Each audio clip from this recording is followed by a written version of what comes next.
Hai semuanya, assalamualaikum warahmatullahi wabarakatuh. Ketemu lagi sama aku Hanifa. Apa kabar guys? Semoga kalian selalu sehat, baik-baik aja kayak biasa dan semangat terus. Untuk kalian yang baru pertama kali nonton video aku juga selamat datang, selamat nonton. Jangan lupa di like ya video ini kalau kalian suka, dan di subscribe juga channel aku supaya nggak ketinggalan video-video barunya. Nah, kira-kira kayak gimana ya kasus yang mau aku ceritain hari ini? Langsung aja yuk kita bahas.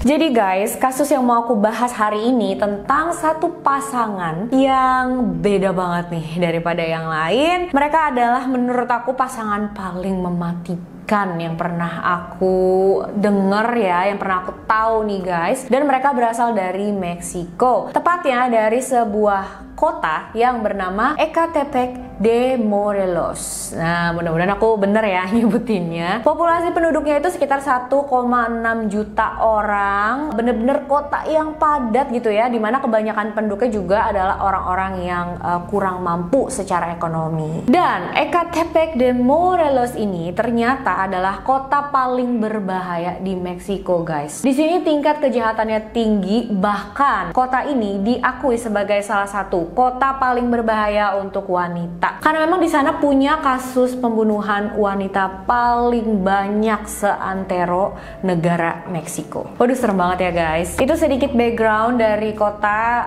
di mana tempat kasus yang hari ini aku mau bahas terjadi. Nah, kasusnya terjadi pada tahun 2018. Di tahun itu ada 3 orang wanita yang menghilang secara misterius dan sangat mencurigakan. Korban yang pertama adalah Arlette Samantha Olguin. Dia hilang pada tanggal 25 April 2018. Dan yang kedua bernama Evelyn Rojas Matus. Dia hilang di tanggal 20 Juli 2018. Dan yang ketiga adalah Nancy Noemi Huitron bersama putrinya yang berusia 2 bulan. Mereka hilang pada September 2018. Jadi jarak di antara mereka menghilangnya itu cuma beberapa bulan aja ya. Pada saat mereka menghilang, ibu para korban ini kan berusaha untuk mencari dan menyelidiki sendiri juga. Nah, dari hasil penyelidikan yang mereka lakukan sendiri itu, mereka bisa tahu kalau ketiga korban ini sama-sama punya nomor telepon seorang wanita yang memang udah dicurigai sama warga di sana. Nama wanita tersebut adalah Patricia Martinez. Tapi mereka bukan hanya curiga dengan Patricianya aja, juga dengan suaminya Patricia yang bernama Juan Carlos Hernandez. Karena ibu dari ketiga korban yang menghilang ini yakin kalau Patricia dan suaminya Carlos Hernandez itu ada hubungannya dengan menghilang anak mereka, akhirnya mereka tuh memutuskan untuk datang ke polisi dan melaporkan tentang hal ini. Setelah laporan diterima sama polisi, petugas pun mulai mengawasi Patricia guys. Sampai akhirnya pada tanggal 4 Oktober 2018, petugas melihat sesuatu yang membuat mereka semakin curiga. Jadi hari itu pasangan ini keluar rumah, tapi anehnya Patricia itu dorong-dorong stroller bayi dan Carlos suaminya dorong troli belanja yang biasanya di supermarket gitu loh, yang dari besi guys. Nah, petugas penasaran kan, mereka bawa apa? Disamperin lah. Saat itu sebenarnya petugas menduga kalau yang ada di dalam stroller bayi itu adalah anak dari salah satu korban yang menghilang, yaitu Noemi. Tapi ternyata pada saat petugas deketin dan menangkap mereka berdua, petugas menemukan hal yang jauh lebih mengerikan teman-teman.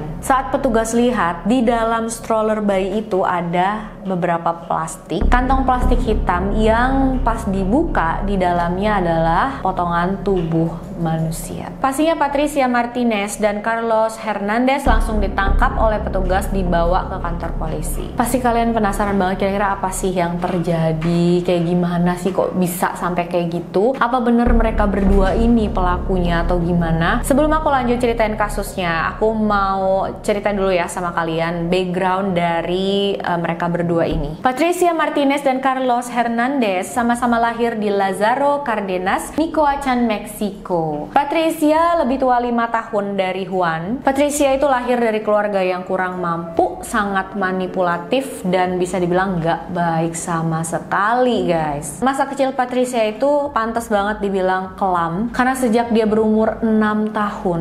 6 tahun ya guys, Patricia itu sudah mendapatkan kekerasan secara fisik dan juga pelecehan seksual dari keluarganya sendiri. Pada saat remaja sampai dewasa, Patricia berakhir di jalanan. Dia bekerja sebagai wanita bayaran untuk menghidupi dirinya sendiri. Begitu juga dengan Carlos Hernandez. Dia tinggal di lingkungan yang gak baik sama sekali. Waktu masih kecil, Carlos itu tinggal sama ibunya aja guys. Tapi aku nggak bisa dapat info pastinya. Ayahnya tuh pergi meninggalkan mereka ataukah meninggal atau gimana. Yang jelas Carlos tinggal bersama ibunya aja, dan ibunya ini juga bukan orang tua yang baik. Carlos sering banget mendapatkan perlakuan gak baik ya dari ibunya yang kasar, dan bahkan nih parahnya ya guys, ibunya itu suka mendandani Carlos jadi kayak anak cewek. Dan ini yang menurut aku membuat trauma yang pastinya besar banget di Carlos, karena waktu kecil Carlos itu dipaksa untuk melihat ibunya berhubungan intim dengan laki-laki gitu. Jadi ibunya ini kan bekerja sebagai wanita bayaran ya, dan pada saat dia bertemu dengan kliennya itu ya di rumah, dan di rumah itu ada Carlos, dan Carlos ya menyaksikan gitu saat ibunya begitu.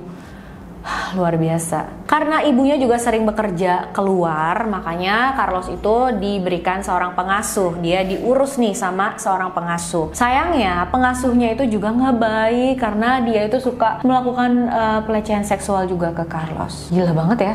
Dan pada saat Carlos berumur 10 tahun, dia juga sempat mengalami cedera yang sangat parah di bagian kepalanya. Jadi dia tuh jatuh dari tangga dan mengalami cedera otak traumatis yang sangat serius. Carlos dan Patricia bertemu pada tahun 2008. Seperti yang aku bilang tadi, Patricia ya saat itu bekerja sebagai wanita bayaran, dan Carlos adalah pelanggan tetapnya guys. Nah, semakin hari mereka semakin dekat, menjalin hubungan dari yang tadinya cuma dengan klien aja sampai akhirnya mereka menjalin hubungan asmara. Menurut Patricia, Carlos adalah pria paling baik yang pernah dia temui karena nggak pernah memukul dia guys. Biasanya semua kliennya, setiap pria yang dia temuin pasti melakukan kekerasan sama dia. Jadi dia bener-bener kayak terkesan ya, terpesona banget sama Carlos. Sampai akhirnya mereka menikah dan dikaruniai 4 orang anak. Semenjak menikah, mereka menghidupi anak-anaknya dengan membuka bisnis kecil-kecilan di rumah. Mereka menjual baju, parfum, dan segala macam hal. Begitulah keadaan kehidupan mereka yang terlihat dari luar sampai akhirnya kasus ini terungkap. Setelah berhasil ditangkap, petugas juga menggeledah rumah milik Patricia dan Carlos. Ada tanah kosong juga milik mereka, itu diperiksa juga. Di tempat parkir rumah mereka, petugas menemukan 8 ember yang di dalamnya itu udah ada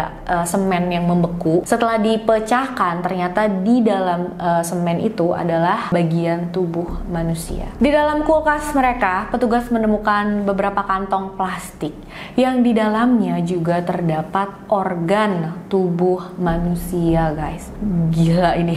Dari potongan tubuh yang petugas temukan, mereka menduga kalau ada 8 korban setidaknya tuh teman-teman. Tapi sayangnya DNA cuma bisa mengidentifikasi 4 korban dan semuanya adalah wanita. Pada saat ditahan, mereka diperiksa oleh psikolog pengadilan. Carlos dinyatakan mengalami beberapa gangguan mental, sedangkan Patricia juga dinyatakan mengalami beberapa gangguan kepribadian. Terus pada saat mereka diinterogasi, mereka bilang secara terang-terangan, mereka mengaku nggak cuma 8 korbannya guys, lebih dari 10 orang, bahkan mendekati 20 orang guys, dan semuanya itu adalah wanita. Aksi mereka ini sudah dimulai dari tahun 2012, jadi udah lama ya, sekitar 6 tahunan ya teman-teman, baru terungkap. Nah, aku nggak bakal ceritain satu persatu semua korbannya, semua kasusnya, tapi aku akan ceritain ke kalian yang pertama kali mereka lakukan, yang terakhir, dan juga yang menurut aku paling parah gitu ya. Korban pertama pasangan mematikan ini adalah Luz del Carmen, umurnya 13 tahun. Anak-anak ya. Luz del Carmen hilang pada tanggal 12 April tahun 2012. Kalian tahu guys, Patricia dan Carlos itu deket sama keluarganya Luz del Carmen ini. Makanya dengan gampang mereka bisa menjadikan Luz del Carmen korban. Kronologinya itu ya, Carlos pura-pura nih ngajak Luz del Carmen untuk datang ke rumahnya. Kamu dipanggil tuh sama Patricia, kayaknya mau dikasih sesuatu gitu ya. Namanya anak umur 13 tahun dibilang gitu, dan dia ngerasa, oh aku udah kenal sama dia, mereka kenal sama keluarga aku, ya ngerasa aman-aman aja kan guys. Akhirnya Luz del Carmen itu ikutlah sama Carlos datang ke rumah mereka, tapi ternyata ya di dalam rumah itu dia langsung dihabisi. Bahkan sebelum dihabisi, Luz del Carmen juga mendapatkan perlakuan tidak senonoh dari Carlos guys, dan ini disaksikan oleh Patricia. Oh my god, Tuhan, ini pasangan bener-bener gila banget ya. Tapi ini yang lebih parah lagi ya, pada saat Carlos ingin melakukan hal itu kepada Luz del Carmen, ternyata dia sedang menstruasi, jadi nggak bisa kan dilakukan. Dan Carlos memaksa Luz del Carmen untuk memuaskan dia dengan cara lain, sampai Luz ini muntah. Teman-teman, ya ampun, anak 13 tahun loh, tega ya.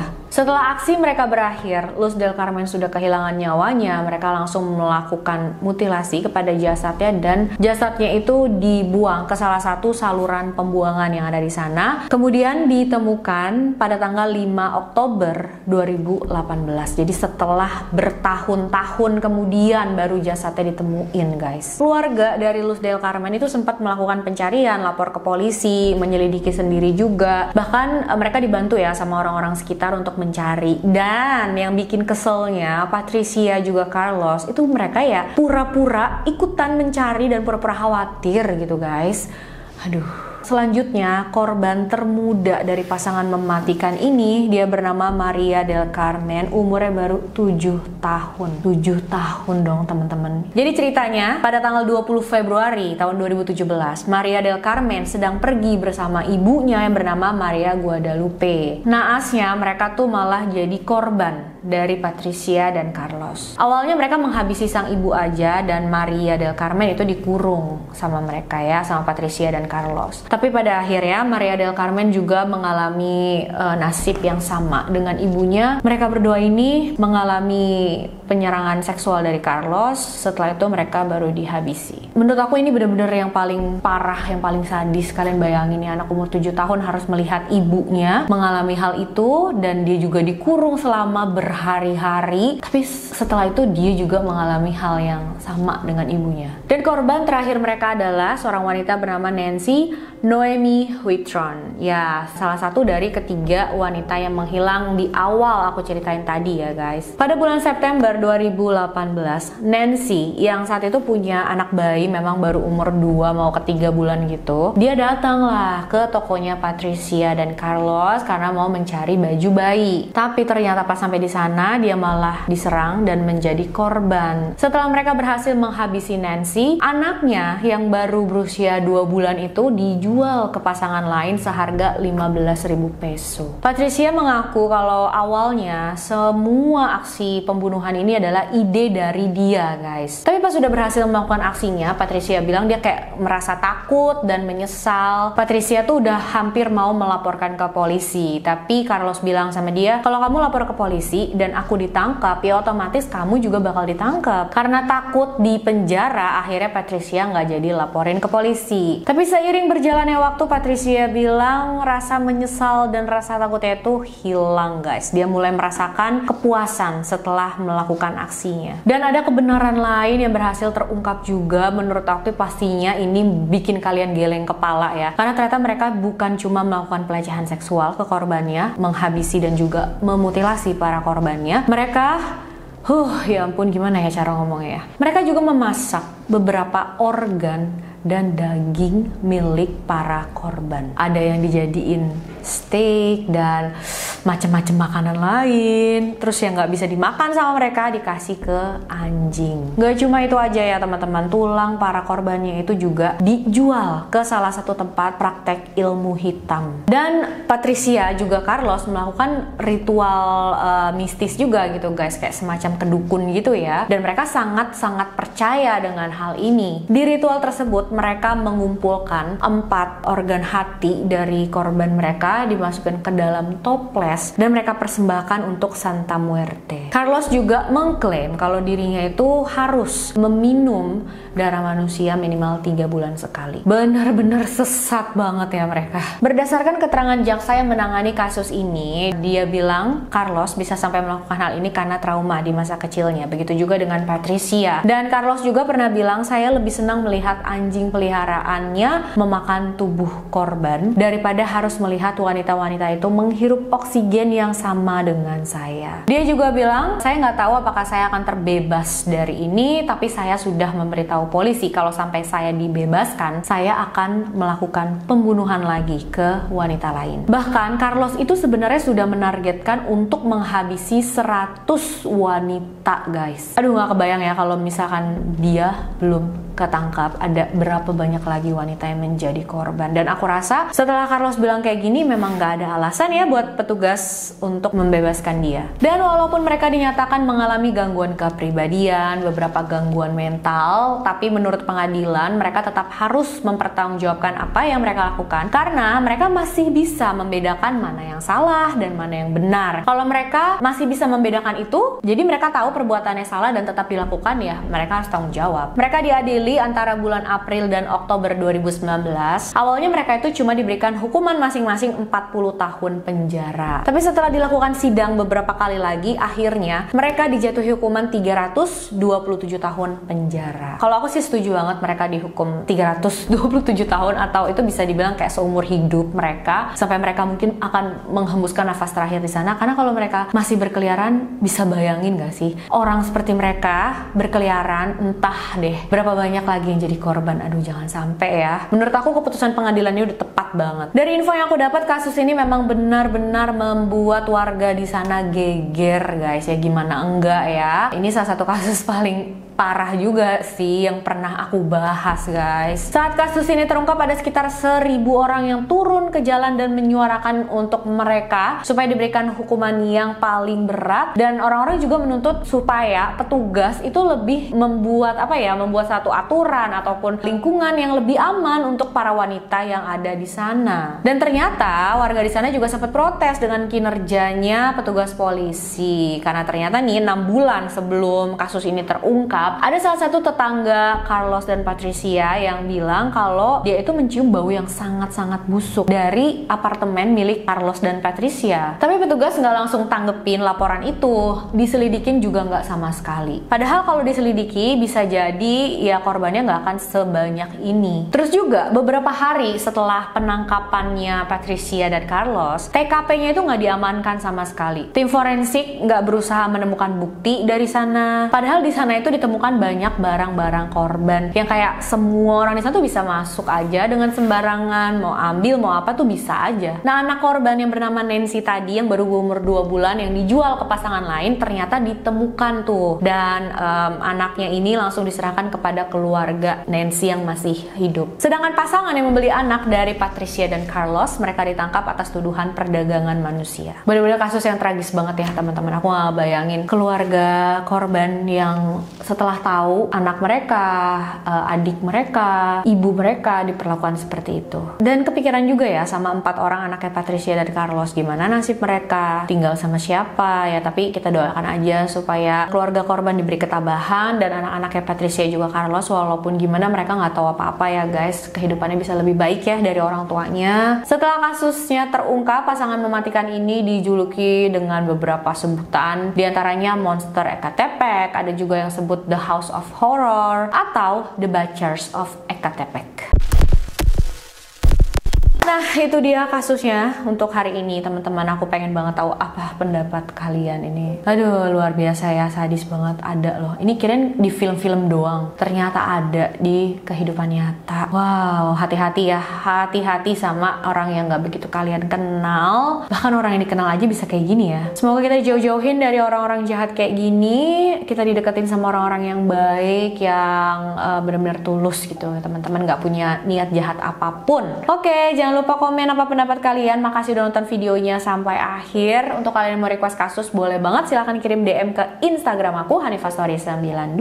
Jangan lupa di follow juga ya Instagramnya. Oke guys, jangan lupa like, subscribe, dan share video ini sebanyak-banyaknya biar aku makin semangat upload videonya. Sampai jumpa di video selanjutnya. Bye bye.